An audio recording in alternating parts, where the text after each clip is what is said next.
Assalamu alaikum wa rahmatullahi wa barakatuh. Ashama akkam jirtu hordoftoota chaanaalii YouTube Abdul App. Nageenyi kiyya bakka isin jirtan maratti isin qaqqabu isin jecha barnoota takka isin qabadhee dhufeen jira. Sa'aatii fi subscribe guuttannee al tokko yeroo moonii apply goonu lakkoofsi lama error jedha. Fixing AdSense change association waan jedhu nuu fida. Haala kamiin waan inni lakkoofsa lama irratti nutti diimesse kana sirreessuu dandeenya. Change association fayyadamuu yookaan fix in AdSense fayyadamuun akkamitti akka sirreessinu waliin ilaalla. Akkasuma yeroon viidiyoo namaa tokko daawwadhu namni maatii naataa laayikii godha waan jedhu dubbata. Yoo viidiyoon ta'eef namni laayikii ni godha, koomentii ni godha jedhee yaadan ture. Wanni sun dogoggora akka ta'e hubadheen jira. Kanaafuu namoota osoo subscribe godhin maatii hin ta'in callisanii ilaalantu jiru. Namoonni maatii hin ta'in subscribe tuquu hin dagatina. Akkasuma laayikii godha, laayikiin keessan haamilee namaaf kenna, koomentiin keessan akkasuma nama jajjabeessa waan ta'eef laayik godha seenaan isinin jedha. Akkasuma hiriyoota keessaniif share gochuu hin dagatinaa isinin jecha haga dhuma barnoota kanaatti turtii gaarii. Egaan akkuma jalqaba isinitti himuuf yaalee AdSense yoo isin adabe internet browser yookaan Chrome irra seenneeti kan nuti waan kana sirreessuu dandeenyu. youtube.com jennee barreessuudhaan yookaan yoo YouTube asii qabaanne irra tuquudhaan gara YouTube Studio Google Chrome deemuudhaan waan kana waliin sirreessinee ilaalla. Yeroo mara tuqaa sadan tuqxanii desktop site gochuu dagachuu hin qabdan. Saatii ilaallachuudhaaf moonii yoo qaqqabdan moonii guutuudhaaf akkasuma seetingii YouTube adda addaa sirreeffachuuf desktop site gochuun dirqamaa jechuudha. YouTube Studio Google Chrome irra deemuudhaaf barreeffamni waan xixiqqaatuuf bilbila kiyya cinaatti ciibseen isinitti agarsiisa akka sirriitti isinitti mul'atuuf. Erga desktop site gooneen booda profaayilii keenya irra tuqanna. Steepii kana sirriittan irra deddeebi'ee dubbataa jira. Namoota baay'eet ammas Chrome irra nageessuu dide waan jedhaniif YouTube Studio ka jedhurra irra qabanna sirriitti irra qabnee dhaabanna malee irra hin tuqnu. Yoo irra tuqnee gara YouTube Studio bilbila irraa nu geessa. Sanaan booda optionii nuu fida open in new tab in group waan jedhu ka jalqabaa kana fayyadamnee YouTube didiimaa lama jalatti nuu fida. Ka X hin qabne filachuudhaan gara Chrome deemnaa jechuudha. Erga as dhufnee booda mallattoolee as jala jiran irraa mallattoo monetization tuqna. Adabbii AdSense sana sirreessuuf karaa 3-4 kan inni sirraa'uu danda'u wanni kun. Kanaafuu karaa jalqabaa karaa tokkoffaa isa har'a waliin ilaallaa jechuudha. Mallattoo monetization erga tuqannee dhufnee steppiin takkaffaan done jedha. Maaliif raayitiidhuma tokko qofa eeyyama kennuudha. Sanaan booda accept terms goona. Kanumaaf dannuun jedha. Lakkoofsi lama garuu steppituun error jedha. Set up AdSense. Your association AdSense account was disapproved. Hin simatamne nuun jedha. This may due to an existing account. Tarii accountii lama qabaachuu mala emailii duraanii ilaali nuun jedha. Jala isaatti fix in AdSense change association. Fix in AdSense keessa galanii waan guunne sana sirreessuudha.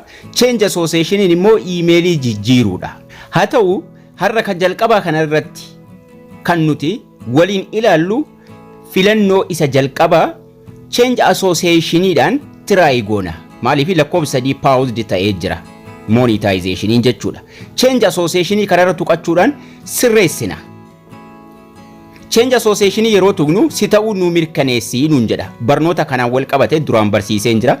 Proceed waan jedhu kana irra tuqanna. Sanaan booda bilbila irraa eeyyama kenni koodii bilbila keetti si erga lakkoofsa 99 tuqi jedha yesii gochuudhaan bilbila kanarraa jedha. Bilbila maqaa isaa nutti hime yesii tuqinuun jedha. Yeroo nuti sana tuqne achitti nu deebisa. You will be directed to AdSense to complete this step. Steppii kana xumuruudhaaf gara AdSense'itti si erginaa nuun jedha. Sanduuqa do you have an existing account jala sana jedhu jira. AdSense accountii ni qabdaa nuun jedha.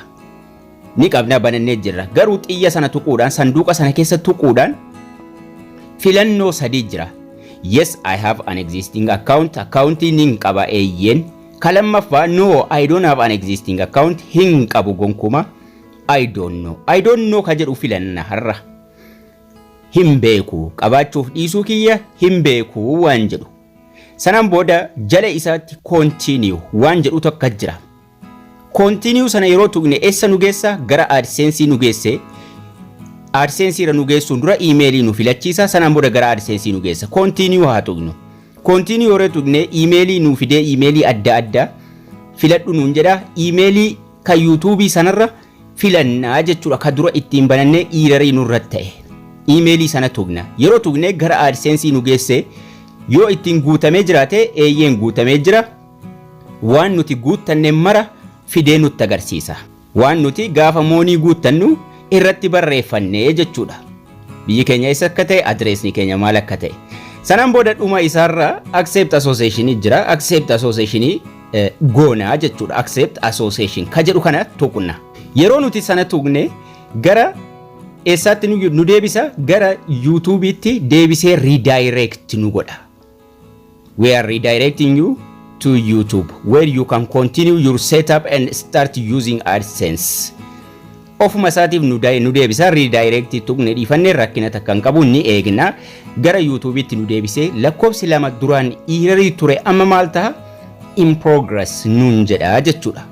Irra deebinee siif ilaallaa nuun jedha. Inni takkaffaan kan nuti ittiin kana sirreessuu dandeenyu kana jechuudha. Amma lakkoofsi tokkoffaan daniidha. Lakkoofsi lama in progressiidha. In progressiin kun sa'a haga ta'e fudhachuun mala guyyaa haga ta'es fudhachuun mala. Lakkoofsi sadii sila pausedidha.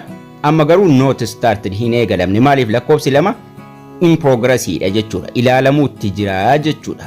Irra caalaan isaa kanumaan deebi'a. Takka takka garuu kan kanaanis deebi'ee hin sirroofne jira. Jaroo akkamiin sirreessina? Isa jedhu kutaa ittaanu irratti isinii qabadhee dhufa karaa ittiin inni sirraa'u mara jechuudha. Choice'n jiru iimeelii irraa jijjiiru akkasuma AdSense keessa gallee edit gochuu. Akkamitti edit goona AdSense keessatti? Isa jedhullee seera mataa ofii qaba. Osoo inni in progress irra jiru edit gochuu hin qabnu.